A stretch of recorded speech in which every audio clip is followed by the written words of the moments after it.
எல்லாருக்கும் பிடிச்ச மாதிரி ஒரு கிரீமியான சீஸியான ஈஸியான ப்ராக்கலி ரெசிபி எப்படி செய்யறதுங்கிறத பார்க்கலாம். ஒரு டீப்பான பேன்ல வாட்டர் எடுத்துக்கோங்க. அதுல சால்ட் அண்ட் டர்மரிக் பவுடர் கொஞ்சம் ஆட் பண்ணி ப்ராக்கலி ஃபிளாரட்ஸை பிளான்ச் பண்றதுக்காக போடுங்க. இதை நல்லா கொதிக்க விட்டு ஒரு 5 நிமிஷத்துக்கு அப்புறமா தனியா வடிகட்டி எடுத்து வச்சிருங்க. அடுத்து நான் ப்ராக்கலியை ரோஸ்ட் பண்றதுக்கு விவசாயி செக்கு கடலெண்ணெயை நான் பயன்படுத்த போறேன். ஹை டெம்பரேச்சர்ஸ்ல ஃப்ரை பண்றதுக்கோ ரோஸ்ட் பண்றதுக்கோ ரிஃபைன்ட் ஆயிலை விட செக்கு கடலெண்ணெய் தான் ரொம்பவே சூட்டபிள்.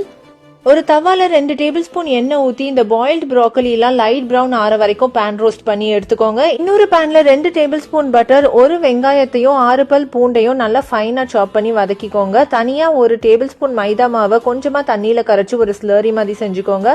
இந்த வதக்குன வெங்காயத்துல கொஞ்சமா தைம், ஆரிகானோ, பெப்பர் 1 டீஸ்பூன் சேர்த்து கொஞ்சமா பால் சேர்த்து அதை நல்லா கலந்து விட்டுக்கோங்க. இந்த மைதா ஸ்லரியையும் ஆட் பண்ணி ஒரு கியூப் ப்ராசஸ் சீஸ் ஆட் பண்ணி ஒரு 4 காஞ்ச மிளகா ஆட் பண்ணி அதை நல்லா திக்கான சாஸ் மாதிரி ஆக்கிக்கோங்க.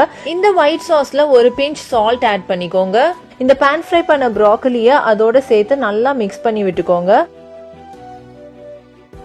நேரத்துல இந்த ஒயிட் சாஸோட சேர்ந்து நல்லா கிரீமியா சீஸியா இந்த ப்ராக்கலி சூப்பரா தயாராயிரும்.